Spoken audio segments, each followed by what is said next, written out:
Big changes start January 1st, 2026. Ontario Fire Code updates, BoC rates, and housing impacts. Podcast Season 5 premiere. Ciao. Welcome to a new episode of helping you build wealth through real estate brick by brick with me, Nico James-Bock, the founder of the CondoWiz Group and broker at Keller Williams in Toronto. Today, we're unpacking the big regulatory, economic, and policy shifts that start January 1st and what they mean for homeowners, real estate pros, investors, and business owners. Remember the 7 factors that affect real estate values: cost of ownership, job security, population growth, supply, which is inventory, regulatory changes, global factors, and replacement value versus market value. We'll be looking at 5 of those factors today. Fire Code overhaul effective January 1st. The Ontario Fire Code has been updated with major safety reforms that take effect January 1st. Expanded carbon monoxide alarm requirements now apply to every residential floor and adjacent to every sleeping area whenever a fuel-burning appliance, fireplace, or attached garage is present. Affecting homeowners, landlords, and condo owners alike. Code now formally adopts updated national standards, CNULC S536 2019 and S537 2019 that tighten inspection, testing, and documentation of fire alarm systems in buildings. Real-world impact. This means increased compliance work for property managers and potentially capital expenditures for alarms and inspection systems. Employment and hiring law changes.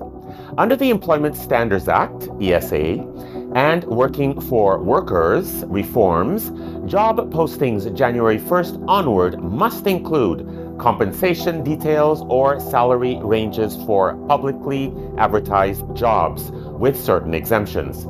Employers must also disclose the use of AI in hiring and notify interviewed candidates of outcomes within 45 days.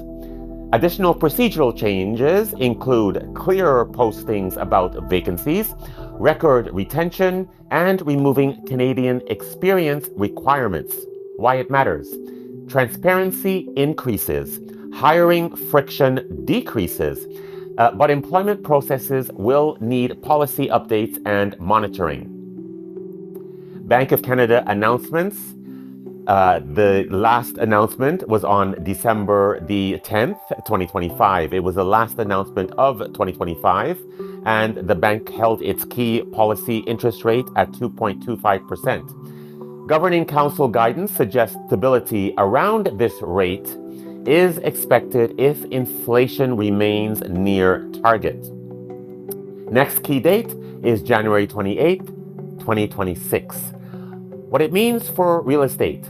Borrowing costs for new buyers or refinancers are likely to remain elevated relative to historical norms, and that stability shapes affordability, demand timing, and investor strategy.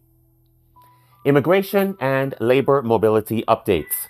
Canada's new immigration levels plan for 2026 to 2028 sets annual targets, approximately 380,000 new permanent residents per year, and includes more structured pathways for economic immigration and transitions to PR, with an emphasis on labor needs. International student allocations continue under a federal cap system that will influence post-secondary demand and housing markets. A significant shift in immigration policy is the phasing out of open work permits, replaced by more job-specific work licenses beginning in 2026, tightening employer accountability and aligning foreign workers with labor market shortages. Implication: labor supply, demand for rentals, and workforce mobility will shift, a critical consideration for market forecasting and long-term planning. Some other key January 2026 changes.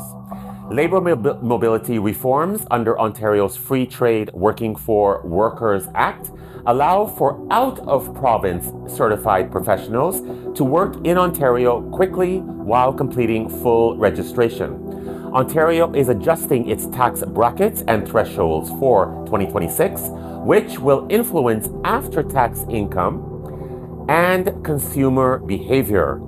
Toronto local policy changes, example toll adjustments or solid waste fee increases, may start affecting household budgets immediately in January. Impaired driving crackdown. Lifetime driver's license ban for impaired driving causing death and mandatory remedial education for first-time alcohol or drug-related offenses.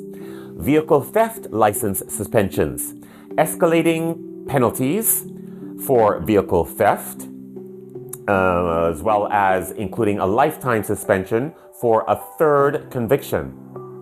Expanded province-wide recycling program kicks off. Standardized recycling list under manufacturer producer control now includes cups, black plastic containers, ice cream tubs, as well as toothpaste tubes, deodorant, and more. Heads up, some of these don't immediately shift real estate regulation, but they change demand drivers and household economics, something you must factor into market predictions. A reminder, if you own property in Toronto, be sure to complete your Toronto vacant home tax declaration as soon as possible, and long before the April 30th, 2026 deadline. Let's keep you compliant and ahead of penalties. If this episode brought clarity, don't keep it to yourself. Like the podcast, share it with your network, and tell me in the comments what topic you want covered next. Ciao, ciao.